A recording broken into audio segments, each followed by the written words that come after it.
ቋንቋ በልሳን ቋንቋ የሚናገሩ ሰዎችን አይተው እንግዲህ የሆነ ነገርን ለመናገር እንግዲህ የሆነ ነገርን ኤክሰርሳይዝ ለማድረግ ሲሞክሩ ጳውሎስ ስለተመለከታቸው እንደዚህ ያለ አንደኛ ቆሮንቶስ ምዕራፍ 14 ቁጥር 8 ላይ እንደዚህ ይላል። ደግሞም ይላል ቅዱስ ጳውሎስ መለከት የማይገለጥን ድምጽ ቢሰጥ ለጦርነት ማን ይዘጋጃል? ይሰማል። በቀደመው ዘመን ልክ ጦርነት ሲኖር ሀገር በጦር ስትከበብ እያንዳንዱ የወታደር ሰው ለጦርነት ይዘጋጅ ዘንድ መለከትን ይመታል። እናም ጳውሎስ እንደዚህ ያለ ደግሞ መለከት የማይገለጥን ድምጽ ቢሰጥ ለጦርነት ማን ይዘጋጃል? ከዛ 9 ላይ እንደዚህ ያለ አዳራሽ ላይ ለምሳሌ ስቴጅ ላይ ወጥቼ እኔ ረባጃራባባ ሼቤሬ ቤቤ ምናምን እንዲህ አይነት አገልግሎት የለም። በልሳን አንድ ሰው መናገር ያለበት የክርስቶስን ወንጌል ለመስበክ ነው። ምሳሌ ልስጣችሁ። የኢትዮጵያ ኦርቶዶክስ ተዋሕዶ ቤተክርስቲያን በልሳን ቋንቋ የክርስቶስ ኢየሱስን ወንጌል ሰብካለች። ለምሳሌ ዋሽንግተን ዲሲ በጣም ብዙ ነጭ የሆኑ ዜጎች የቀጥተኛውን እውነተኛውን መንገድ እንዲቀበሉ አድርጋለች። ሀብተ ወልድና ስመ ክርስትና እንዲያገኙ አድርጋለች።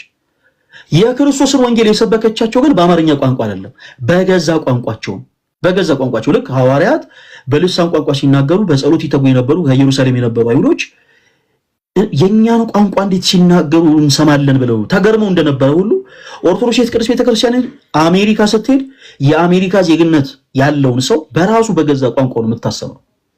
ህንድ ውስጥ ስትሄድ የህንድ ዜግነት ያለውን ሰው በገዛ ቋንቋው ነው የምታስተምረው። ቤኒሻንጉል ጉምዝ ስትሄድ በግዕዝ አይደለም የምታስተምረው። ወእመሰ ይፈቀርክሙ ሰሚዮት መጥባት የተበላከሙ እያለች በግዕዝ አታስተምረው። ምን ሊጠቅመው? በግዕዝ ሳይሆን በራሱ በቤኒሻንጉል ጉምዘኛ ቋንቋ ታስተምረዋለች። ኦኬ። ሳውዝ አፍሪካ ስትሄድ ሳውዝ አፍሪካ ያለውን ህዝብ በአጠቃላይ የክርስቶስ ኢየሱስ ወንጌል የምታስተምረው በራሱ ቋንቋ ነው። ኬንያ ስትሄድ ሞምባሳም ናይሮቢም በራሳቸው ቋንቋ ነው የምታስተምራቸው። ሶማሌም ክልል አፋር ክልልም የትም ቦታ ስትሄድ ኦርቶዶክስ ቅድስት ቤተክርስቲያን በገዛ ቋንቋቸው ነው የምታስተምራቸው፣ በልሳን ማለት ነው። አያችሁ፣ የኛ ቤተክርስቲያን ካህናት በልሳን ቋንቋ ወንጌልን ይሰብካሉ። እስቴጅ ላይ ወጥተው ግን ሼቤሬቤቤ አይሉም። እንዲህ አይነት ልሳን የለም። የልሳን ጸጋ የተሰጠው ወንጌልን ለመስበክ ነው። ስለዚህ ወንጌልን ስትሰብኩ ደግሞ የተገለጠ ቋንቋ መሆን አለበት። የተገለጠ ቋንቋ ካልሆነ ግን ምን አለ ቅዱስ ጳውሎስ? እንዲሁ እናንተ ደግሞ ልክ መለከት የማይገለጥ ድምጽ ቢሰጥ ለጦርነት ማንም እንደማይዘጋጅ ሁሉ እናንተም ደግሞ የተገለጠውን ቃል በአንደበት ባትናገሩ ሰዎች የምትናገሩት እንዴት አድርገው ያስሩታል? ለነፋስ የምትናገሩት ሆናላችሁና አለ። ስለዚህ ለነፋስ የሚናገር ሰው ይበዛል ማለት ነው በፕሮቴስታንቱ ቤት። ምክንያቱም ልሳን የተገለጠ ቋንቋ ነው። ልሳን ከመንፈስ ቅዱስ የተሰጠ ስጦታ ነው። ለነማ ሐዋርያት ይህንን ጸጋ የተቀበሉት የልሳንን ጸጋ ከመንፈስ ቅዱስ የተቀበሉት በዓለም ሁሉ ዞረው ወንጌልን ለመስበክ ነው። ሌላ ዓላማ የለውም። የሆነ ስቴጅ ላይ ቆሞ ትርኢት ለማሳየት ሾው ለማሳየት አይደለም። ወይም ደግሞ የሆነ ነገር ተች አደረገኝ የሚል ነገር ለማሳየት አይደለም። ወንጌልን ለመስበክ ነው የልሳን ጸጋ የተሰጣቸው። ስለዚህ ቅዱስ ጳውሎስም እንዳለው ልሳን የተገለጠ ቋንቋ ነው። የሐዋርያት ሥራ ምዕራፍ 2 ከቁጥር 1 ላይ ጀምሮ ከመጀመሪያው ጀምሮ ደግሞ እንደተመለከተው ለሐዋርያት የተሰጣቸው ያ ጸጋ ከመጀመሪያው ጀምሮ የተገለጠ ቋንቋ ነበረ። የተገለጠ ቋንቋ ነው ልሳን ባጭሩ።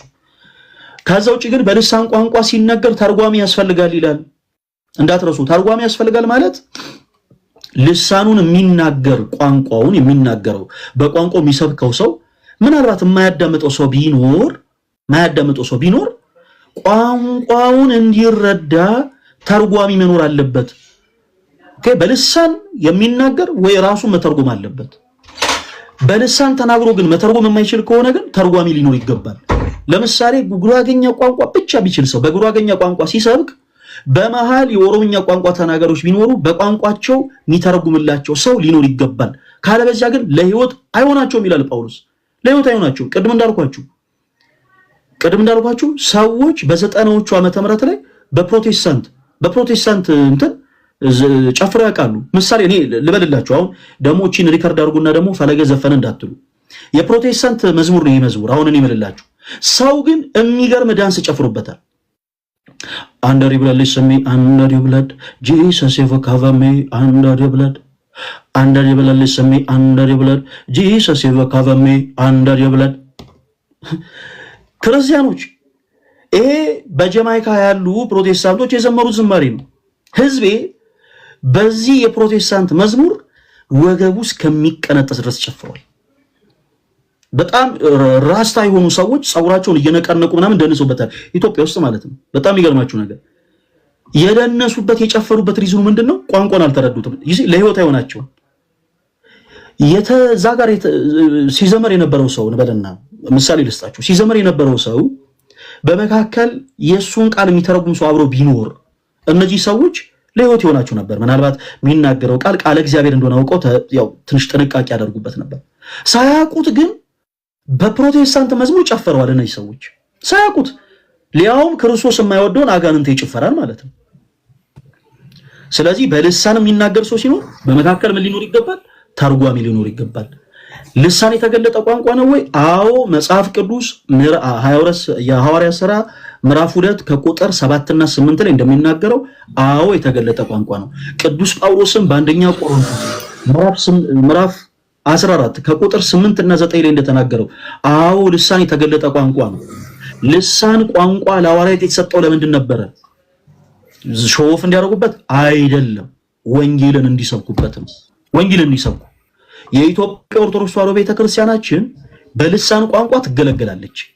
በልሳን ቋንቋ ወንጌልን ትሰብካለች።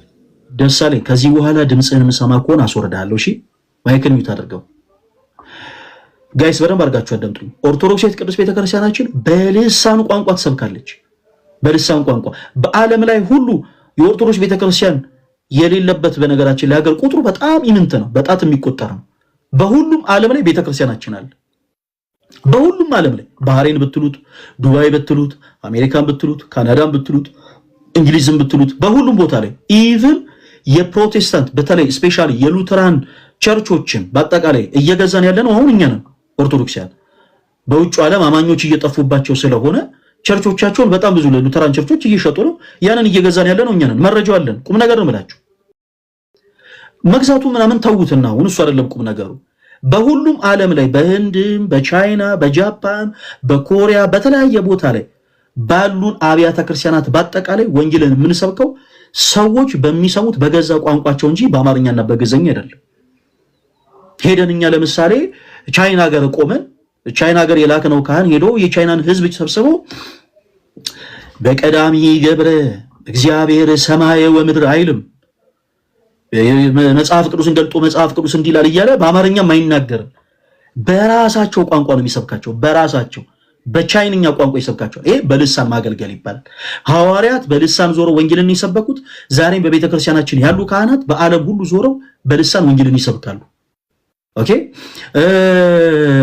ሩቅ ምስራቅ የሚሄደውን ካህን ልክ እንደዛው አሜሪካም የሚቆመው መጽሐፍ ቅዱስ ገልጦ ነጭ ሆኑ ሰዎችን በአጠቃላይ ሰብቶ ይሄ ሲያትልም ቴክሳስም የተለያየ ሎስ አንጀለስም ኤልም የተለያየ ሲት ላይ ያሉት ካህናት በአጠቃላይ ሰዎችን ሰብስበው ወእመሰ ይፈቀድክሙ ሰሚዮት የመጥባት የተበላክሙ ወእመሰ ፈቀድክሙ ወሰማይክሙኒ በረከተ ምሕረት ትበልሁ እያሉ ግዕዝ አይደለም የሚናገሩት፣ በራሳቸው ቋንቋ ነጮቹ በሚሰሙት ቋንቋ በደንብ አድርገው ይሰብካሉ። በደንብ አድርገው አላያችሁም? እነ ዲያቆን ማን ነው? እነ ዲያቆን ስማቸው ጠፋኝ። አላያችሁም? የፕሮቴስታንት የሆኑ ሰዎችን እዛው ባሉበት ቆመው በዩኒቨርሲቲያቸውን ሳይቀር ወንጌል ይሰብኩ አልተመለከታችሁ? በራሳቸው ቋንቋ ወንጌል ይሰብኩላቸዋል። ዳት ዋት ዊ ኮል ልሳን። ከዛ ውጭ ግን ልሳን ያልተገለጠ ቋንቋ ነው የሚል ነገር የለም። ልሳን ዝም ብሎ ስድ ንባብ ነው የሚል የመጽሐፍ ቅዱስ ትምህርት የለም። ሊደገም ነው ልክ እንደ አላፋቱ ዝማሬ ደግሞም እንደ ማዕዶት ሊደገም ነው። በሚሊኒየም አዳራሽ ደግሞ ደግመን ልንሰበሰብ ነው። ማናችሁ ሰኔ 29 እንዳትቀሩ ክርስቲያኖች። በሚሊኒየም አዳራሽ ነጠላችንን ለብሰን ሁላችንም በህብረት እግዚአብሔርን እናመሰግናለን፣ እናከብራለን። ሁላችንም ሰኔ 29 በሚሊኒየም አዳራሽ ትኬቱን በስር በምናስቀምጥላችሁ ስልክ መሰረት ደግሞ በስር በምናስቀምጠው በባንክ አካውንት መሰረት ማግኘት ትችላላችሁ። ማናችሁም እንዳትቀሩ።